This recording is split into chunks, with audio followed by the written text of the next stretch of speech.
ঈদের ছুটির পর ঘুরতে যেতে কার না ভালো লাগে। আর সেই ভ্রমণের গন্তব্য যদি হয় তিন নদীর মোহনা, যেখানে মিলেছে তিনটি উপজেলার সংযোগ, তাহলে তো কথাই নেই।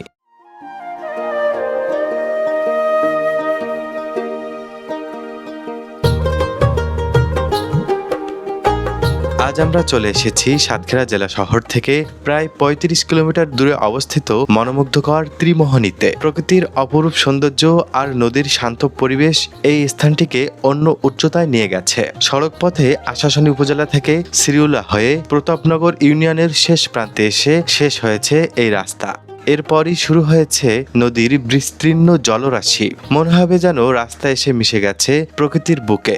ড্রোনের ক্যামেরায় যখন পাখির চোখে দেখা যায় মরিচচাপ, কপোতাক্ষ ও খোলপেটুয়া নদীর মিলনস্থল, তখন প্রকৃতির বিশালতা যেন আরো স্পষ্ট হয়ে ওঠে। নদীর বুকে ছোট ছোট নৌকা, দূরে সবুজ গাছপালা আর পানির ঢেউ মিলে যেন এক মনোমুগ্ধকর পরিবেশ তৈরি করেছে।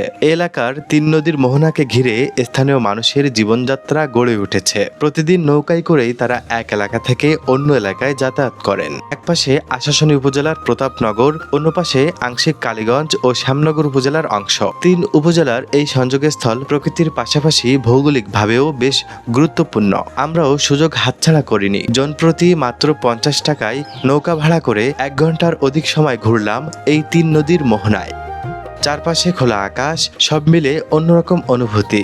নদীর ঢেউ আমাকে বারবার মুগ্ধ করেছে। সময় যেন খুব দ্রুত চলে যাচ্ছে। প্রকৃতির এত কাছাকাছি এসে কিছু সময় কাটানো সত্যি এক দারুণ অভিজ্ঞতা। শান্ত পরিবেশে কিছুটা সময় কাটাতে চাইলে এই জায়গাটি হতে পারে আপনার জন্য বেশ উপভোগ্য।